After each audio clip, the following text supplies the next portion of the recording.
السلام عليكم ورحمة الله وبركاته.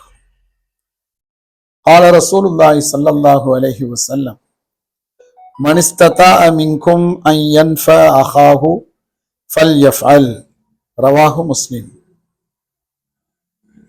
அன்புக்குரிய சகோதர பெருமக்களே, அருமை நபிகள் பெருமானார் ஸல்லல்லாஹு அலைஹி வஸல்லம் அவர்கள் மிக முக்கியமான ஒரு விடயத்தை நமக்கு சொல்லித் தருகிறார்கள்.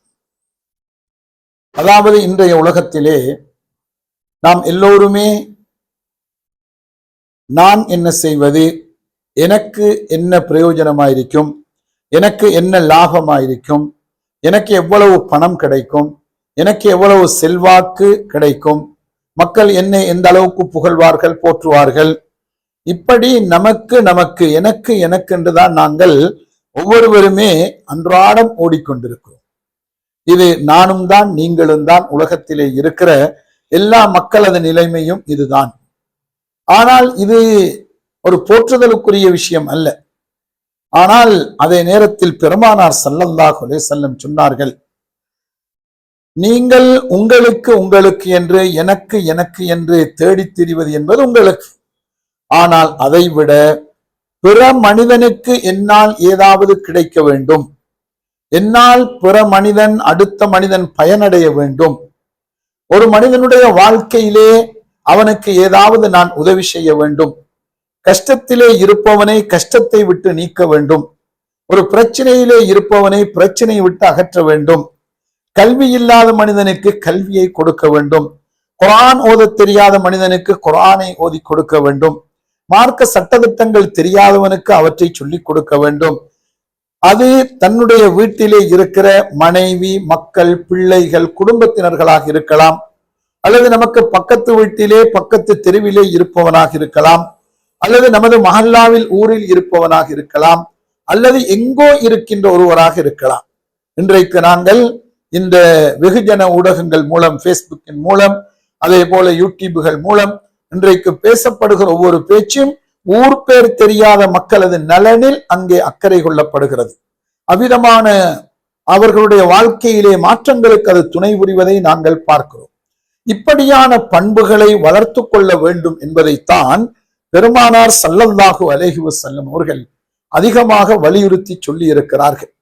மனிஸ்ததா மின்கும் அன் யன்ஃபா அஹாஹு, உங்களுடைய ஒரு சகோதரனுக்கு, ஒரு மனிதனுக்கு, உங்களுக்கு தெரிந்தவனோ தெரியாதவனோ, நீங்கள் அறிந்தவனோ அறியாதவரோ, எப்படிப்பட்டவனாக இருந்தாலும் உங்களுடைய அவன் ஒரு சகோதரன்.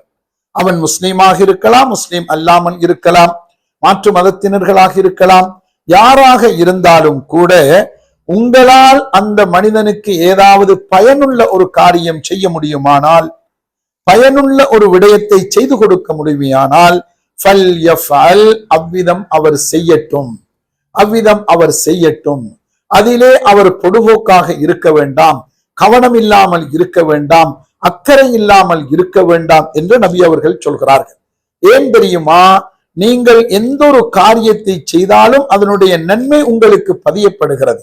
உங்களது அமால் நஅமாவிலே இந்த நாளில் இந்த விடயம் இந்த மனிதருக்கு நீ செய்திருக்கிறாய் என்று சொல்லி அங்கே பதியப்படும். அதனுடைய நன்மை உங்களுக்கு இந்த உலகத்திலே அந்த நன்மையினையா பரக்கத்தினால் உங்களுடைய கஷ்டங்கள், துன்பங்கள், நோய் நொடிகள், வறுமைகள் இவைகள் எல்லாம் நீக்கப்படும். அது மட்டுமல்லாமல் மறுமைக்கு பயனுள்ள நன்மை நமக்கு தேடிக்கொள்வதற்குரிய வாய்ப்பு அங்கே கிடைக்கக்கூடியதாக இருக்கிறது. இதை நாம் சில வரலாற்று செய்திகள் மூலமாக அறிந்து கொள்ள முடிகிறது. சில நேரங்களிலே பெருமானார் ஸல்லல்லாஹு அலைஹி வஸல்லம் சொன்னார்கள், ஒரு மனிதனுடைய மௌத்துடைய நேரம் நெருங்குகிற பொழுது அவன் செய்த நன்மைகள் எல்லாம் அவனுக்கு காட்டப்படும் என்றும், அதே நேரத்திலே அவன் போகக்கூடிய இடம் சுவர்க்கமாக இருந்தால் அந்த சுவர்க்கமும் காண்பிக்கப்படும் என்று சொன்னார்கள். இப்படியான ஒரு நிகழ்வை உங்களுக்கு நான் நினைவுபடுத்துகிறேன். பெருமானார் ஸல்லல்லாஹு அலைஹி வஸல்லம் அன்னவர்களுடைய காலத்திலே ஒரு சஹாபிக்கு, அதாவது அவருடைய கடைசி நேரமாக மரலு மௌத் என்று சொல்வார்கள், மௌத்துக்குரிய நோய் அவருக்கு ஏற்பட்டிருக்கிறது. இந்த நேரத்திலே இந்த மனிதன் அப்படி அது கொஞ்ச நேரத்திலே அவர் கண்ணை மூடிக்கொண்டு அவர் சொல்கிறார், அதாவது இன்னும் கொஞ்சம் தூரம் போக இருந்துச்சு என்று சொல்றார், இன்னும் கொஞ்சம் தூரம் போயிருக்கலாமே என்று அவர் சொல்கிறார். இப்படியாக கொஞ்ச நேரம் போனதற்கு பின்னால் மறுமுறை சொல்லுகிறார், முழுதையுமே கொடுத்திருக்கலாமே என்று சொல்கிறார். இவ்விதமாக இந்த வார்த்தையும் சொல்லிவிட்டு மூன்றாவது ஒரு மறுமுறையும் சொல்கிறார், அநியாயம், அந்த புதியதையாவது கொடுத்திருக்கலாமே என்று சொல்கிறார். இதை அங்கிருக்கக்கூடிய சஹாபாக்களும் அந்த குடும்பமும் கேட்டுக்கொண்டிருக்கிறார்கள். கேட்டுக்கொண்டிருக்கின்ற நேரத்திலே இது என்ன சொல்கிறார்கள், இன்னும் கொஞ்சம் தூரம் போயிருக்கலாமே, முழுதாக கொடுத்திருக்கலாமே, அல்லது அந்த புதியதை கொடுத்திருக்கலாமே என்றெல்லாம் சொல்கிறாரே, இது என்ன என்பதாக கண்மணி நாயகம் ஸல்லல்லாஹு அலைஹி வஸல்லம் அவர்களிடத்திலே விளக்கம் கேட்கப்படுகிறது. இந்த சஹாபி அவர்கள் இப்படி பேசுகிறார்கள், இதனுடைய விளக்கம் என்ன என்று அருமை நபி ஸல்லல்லாஹு அலைஹி வஸல்லம் அவர்களுக்கு இப்படியான விஷயங்களுடைய விளக்கங்களை அல்லாஹ் கொடுத்து விடுவான். பெருமானார் ஸல்லல்லாஹு அலைஹி வஸல்லம் சொன்னார்கள், அந்த மனிதன் நல்ல நிலைமையில் இருக்கிற பொழுது அவர் செய்த நன்மைகள் அவருக்கு காண்பிக்கப்பட்டது. முதலாவது என்னவென்று சொன்னால், இன்னும் கொஞ்ச தூரம் போயிருக்கலாமே என்று சொன்னது என்ன, ஒரு நாள் அவர் ஒரு கழுதையிலே பிரயாணம் செய்து கொண்டிருக்கிறார். அந்த கழுதையில் பிரயாணம் செய்கின்ற பொழுது அந்த பாலைவனத்திலே ஒரு மனிதன் நடந்து போய் கொண்டிருக்கிறார். நடந்து போய் கொண்டிருக்கிற மனிதர் சொன்னார், எனக்கு நடக்க முடியவில்லை, கஷ்டமாக இருக்கிறது, என்னை உங்களது கழுதையில் ஏற்றி கொண்டு செல்லுங்களே என்று. அப்போது நானும் என்ன செய்தேன், அவரை ஏற்றி கொண்டு வந்து நான் போக வேண்டிய இடத்திலே, அவர் போக வேண்டிய இடத்துக்கு கொண்டு போய் விடாமல் நான் போக வேண்டிய இடத்திலே அவரை இறக்கிவிட்டு நான் போய்விட்டேன். இந்த காட்சியினுடைய நன்மை அந்த சஹாபிக்கு காண்பிக்கப்பட்டிருக்கிறது. அப்போதுதான் அவர் சொல்கிறார், இன்னும் கொஞ்சம் தூரம் போயிருக்கலாமே, இன்னும் கொஞ்சம் தூரம் போயிருக்கலாமே, இன்னும் அதிகம் நன்மை கிடைத்திருக்குமே என்று அவர் கவலைப்படுகிறார். அதே போன்றுதான் முழுதையும் கொடுத்திருக்கலாமே என்ற பொருள் என்ன தெரியுமா, ஒரு நாள் இவர் சாப்பிட்டு கொண்டிருக்கிறார், ஒரே ஒரு ரொட்டி இருக்கிறது. ஒரு ஏழை மனிதர் அந்த இடத்திலே வந்து கேட்கிறார், எனக்கு ஏதாவது தாருங்கள். அந்த நேரத்திலே இந்த மனிதர் அந்த ரொட்டியை இரண்டாக உடைத்து ஒரு பாதியை கொடுத்து விட்டார். இப்போது பாதி கொடுத்ததற்குரிய நன்மை காட்டப்பட்டிருக்கிறது. இப்போது இவர் யோசிக்கிறார், ஆஹா, அந்த முழுதையும் கொடுத்திருந்தால் எவ்வளவு நன்மை கிடைத்திருக்கும். அதுதான் அவர் அங்கே சொன்னது.